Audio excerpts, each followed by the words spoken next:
आप शुरू हुआ है। गुड मॉर्निंग स्टूडेंट्स, मैं विश्वनाथ सर श्री विजय अटियाई बीकापुर गाजीपुर से अर्थिंग का चौथी क्लास लेके आप लोगों के लिए आया हूँ, जो नीमी बुक से ऑब्जेक्टिव लिया गया है। आइए 131 नंबर का क्वेश्चन देखते हैं, जिसमें आपका दिया है पृथ्वी प्रतिरोध को मापने के लिए इलेक्ट्रोड को एसी की आपूर्ति करना क्या कारण है। यानी कि जब हम इलेक्ट्रोड को सप्लाई देते हैं तो वह डीसी नहीं, हम एसी देते हैं, तो क्यों देते हैं। तो इसका थोड़ा सा देखिए, मैं बता रहा हूँ आपको। जब भू इलेक्ट्रोड प्रतिरोध मापने में हम डीसी का प्रयोग करते हैं तो इलेक्ट्रोड या कह सकते हैं इलेक्ट्रोलाइट ईएमएफ का प्रभाव मापन में क्या करता है, हस्तक्षेप करता है, और रीडिंग क्या होती है हमारी गलत आने की संभावना बनी रहती है। इस कारण इलेक्ट्रोड की सप्लाई एसी होनी चाहिए। प्रत्यावर्ती धारा जो होता है हमारा इलेक्ट्रोड में से गुजारने के बाद मापन 1 ओम मीटर द्वारा किया जाता है, जिसके लिए डीसी एक धारा प्रतिचालक के माध्यम से, जो डीसी होता है, क्योंकि मेकर हमारा क्या देता है, डीसी देता है, लेकिन प्रतिचालक के माध्यम से हम करते क्या, उसे एसी में कर लेते हैं या एसी में बदल लेते हैं। तो आइए ऑप्शन देखते हैं। ए, इसमें दिया हुआ है स्थिर विद्युत प्रदान करें, तो यह कह रहा है कि स्थिर विद्युत प्रदान करें। अगला बी में दिया है मीटर में कुंडली को सुरक्षित रखें। अगर मीटर में हम कुंडली को सुरक्षित रखते हैं तो इसका तो कोई प्रभाव पड़ेगा नहीं हमारे। आइए अगला क्वेश्चन देखते हैं। मीटर में धारा का मान घटाना, यानी कि अगर मीटर में धारा का मान हम घटा देते हैं तो एसी आपूर्ति इसलिए किया जाता है। बिल्कुल गलत, ये तीनों ऑप्शन ए बी सी गलत है। ऑप्शन नंबर हमारा डी है विद्युत अपघट्य। बी का मतलब होता है विद्युत वाहक बल को हटाना। यही हमारा सही है कि एसी का प्रयोग करते हैं ताकि विद्युत वाहक बल को क्या करें, हम हटा सकें और हमारा जो रीडिंग आए अच्छा आए, सही आए, गलत न आए। तो यानी ऑप्शन नंबर 131 नंबर जो क्वेश्चन है उसका डी सही है। आइए क्वेश्चन नंबर 132 देखते हैं। दिया हुआ है मेघर उपयोग में नहीं है, फिर भी क्यों सूचक पैमाना 0 पर स्थिर नहीं है। यानी कि जो मेघर का हमारा स्केल होता है, अगर हम उसका उपयोग भी नहीं कर रहे हैं तो 0 पर स्थिर नहीं होता है। तो क्यों नहीं होता है, आइए इसको जानते हैं। देखिए उसमें क्या होता है कि करंट कॉइल होता है, एक वोल्टेज कॉइल होता है। तो करंट कॉइल में बहने वाली धारा का मान मापे जाने वाली रजिस्टेंस के क्या होता है, व्युत्क्रमानुपाती होता है। और जब वोल्टेज कॉइल वामावर्त घुमाते हैं तो यह लौ कोण से दूर हो जाता है। क्या होता है, लौ कोण जो उसका बना होता है उससे वह दूरी पर हो जाता है और कम टार्क उत्पन्न होता है। उसके अंदर जो होता है कम टार्क उत्पन्न होता है। और इसमें एक संकेत होता है, बिल्कुल जो रीडिंग अनंत 0 से अनंत की तरफ जाता रहता है, तो संकेत होता है जो रजिस्टेंस के उचित मान को क्या करता है, दर्शाता है। यह करंट कॉइल और वोल्टेज कॉइल के बल के संतुलन के आधार पर, दोनों कॉइलों के संतुलन के आधार पर रेजिस्टेंस का शुद्ध मान प्रदान करता है। चूंकि इसमें कंट्रोल टार्क नहीं होता है, ये इंपॉर्टेंट बात है कि कंट्रोल टार्क इसमें क्या होता है, नहीं होता है। अतः यह 0 की अवस्था में तुरंत नहीं आता। जब मीटर का उपयोग नहीं हो रहा था उस समय यह संकेत पैमाना कहीं भी क्या होता है, रह सकता है। यही कारण होता है। तो यानी देखते हैं ए ऑप्शन दिया है, यह बल आघूर्ण नियंत्रित नहीं करता, जो मैंने आपके परिभाषा में बताया कि इसमें बल आघूर्ण नियंत्रण करने की क्या कोई व्यवस्था नहीं होती है, कंट्रोल टास्क नहीं होता है, अतः यह शून्य अवस्था में नहीं रहता। तो यानी ऑप्शन नंबर हमारा ये क्या है, सही है। जबकि हवा घर्षण डैम्पिंग प्रदान करना, ऑप्शन नंबर बी भी आपका क्या है, गलत है। दूसरा विचलन बल आघूर्ण धारा के क्या होता है, समानुपाती होता है। जबकि मैंने आपको बताया कि करंट कॉइल में बहने वाली धारा का मान मापे जाने वाले रेजिस्टेंस से क्या होता है, व्युत्क्रमानुपाती होता है। अगला आइए ऑप्शन डी देखते हैं। विचलन बल आघूर्ण धारा के वर्ग क्या होता है, समानुपाती होता है। तो जो मैंने परिभाषा बताया उससे आपका ऑप्शन नंबर डी भी क्या है, गलत है। यानी 132 का ए हमारा सही है। आइए क्वेश्चन नंबर 133 देखते हैं, जिसमें दिया हुआ है पृथ्वी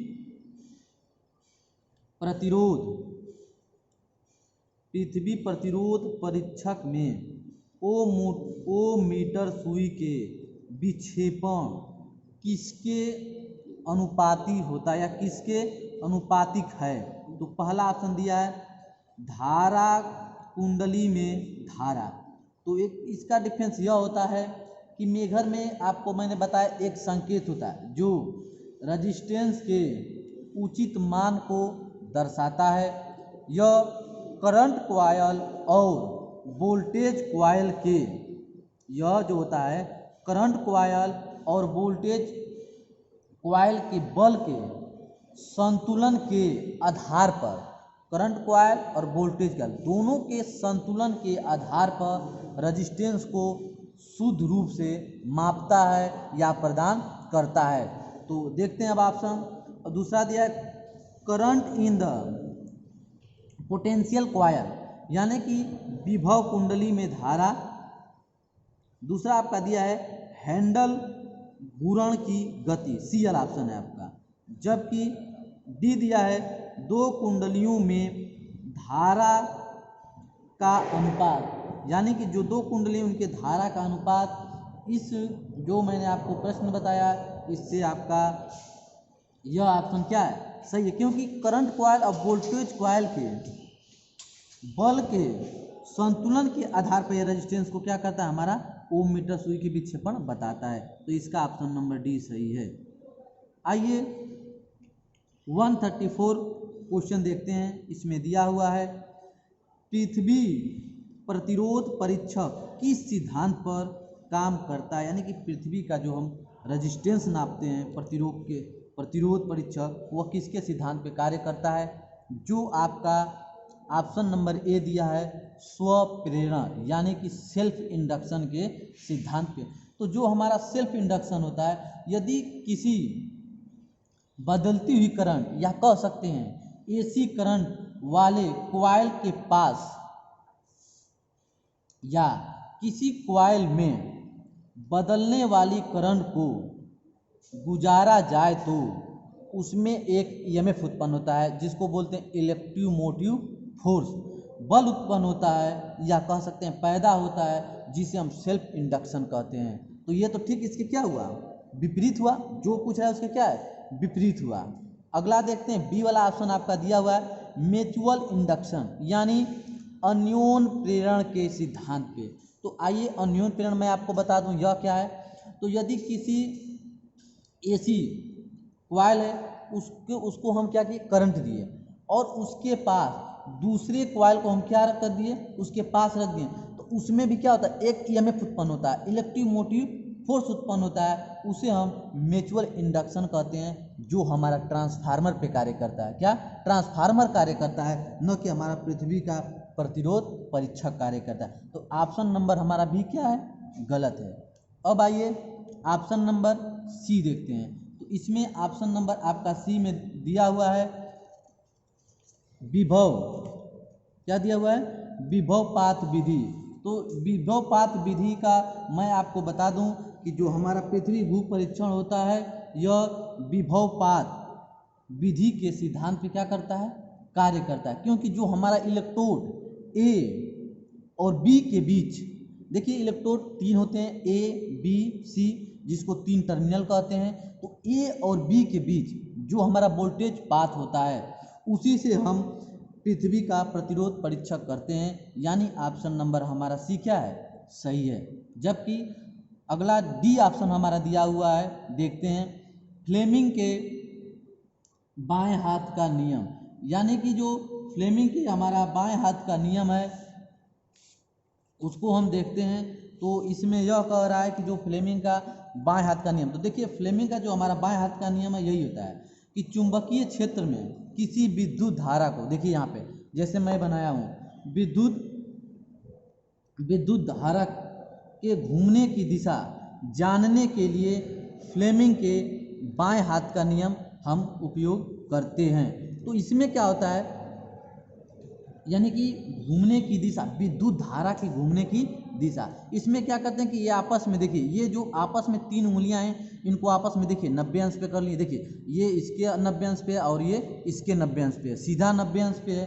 तो यह देखते हैं कि अंगूठे के जो साथ वाली ये वाली जो उंगली है यह चुंबकीय क्षेत्र को दिखाती है कि इसके आसपास क्या बन रहा है, चुंबकीय क्षेत्र बन रहा है। जबकि बीच की जो उंगली हमारी है, ये जो बीच की ये उंगली है यह करंट की दिशा को दर्शाती है, किसको, ये करंट की दिशा को, ये चुंबकीय क्षेत्र को दिखाती है। जबकि अंगूठा घूमने वाली दिशा को दर्शाता है। इस प्रकार से हमारा बाएं हाथ का नियम था जो क्या है, गलत है, यानी ऑप्शन नंबर सी हमारा सही है। अब आइए अगला क्वेश्चन देखते हैं 135। इसमें दिया हुआ है कि उपकरण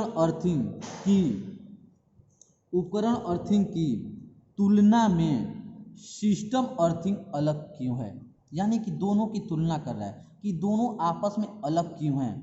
तो आइए इनका जानते हैं। अर्थिंग को मैंने आपको बताया था कि दो वर्गों में बांटा गया, एक तो सिस्टम अर्थिंग और दूसरा उपकरण अर्थिंग। तो इन दोनों में थोड़ा सा डिफरेंस यह है कि वायरिंग प्रणाली के सुरक्षा के लिए हम सिस्टम अर्थिंग करते हैं। देखिए वायरिंग प्रणाली की सुरक्षा के लिए हम सिस्टम अर्थिंग करते हैं, जबकि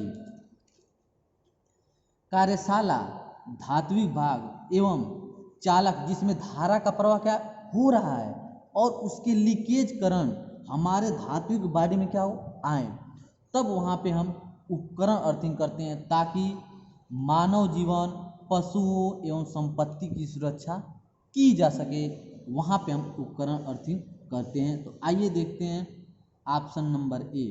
ऑप्शन नंबर ए में यह दिया है कि यह केवल मनुष्यों की रक्षा करता है, जबकि अगला जो हमारा है दिया हुआ है बी, यह सभी परिपथ दोष से क्या होता है, बचाता है। सी दिया हुआ है यह धारावाहक चालक से संबंधित है, जबकि डी यह गैर धारावाहक धातुओं से संबंधित है। तो सी देखिए एक बार फिर मैं पुनः क्वेश्चन दोहरा दूं कि आपको क्या पूछा, उपकरण अर्थिंग की तुलना में बस सिस्टमिक अर्थिंग पूछ रहा है, तो उसकी तुलना कर रहा है ना, तो ऑप्शन नंबर हमारा सी क्या है, सही है। यह धारा वाहक चालकों से क्या है, संबंधित है। इस प्रकार से सी हमारा ऑप्शन सही है। थैंक्स। अगले दिन आपको कुछ और ऑब्जेक्टिव के क्वेश्चन लेके हम पुनः हाजिर होंगे।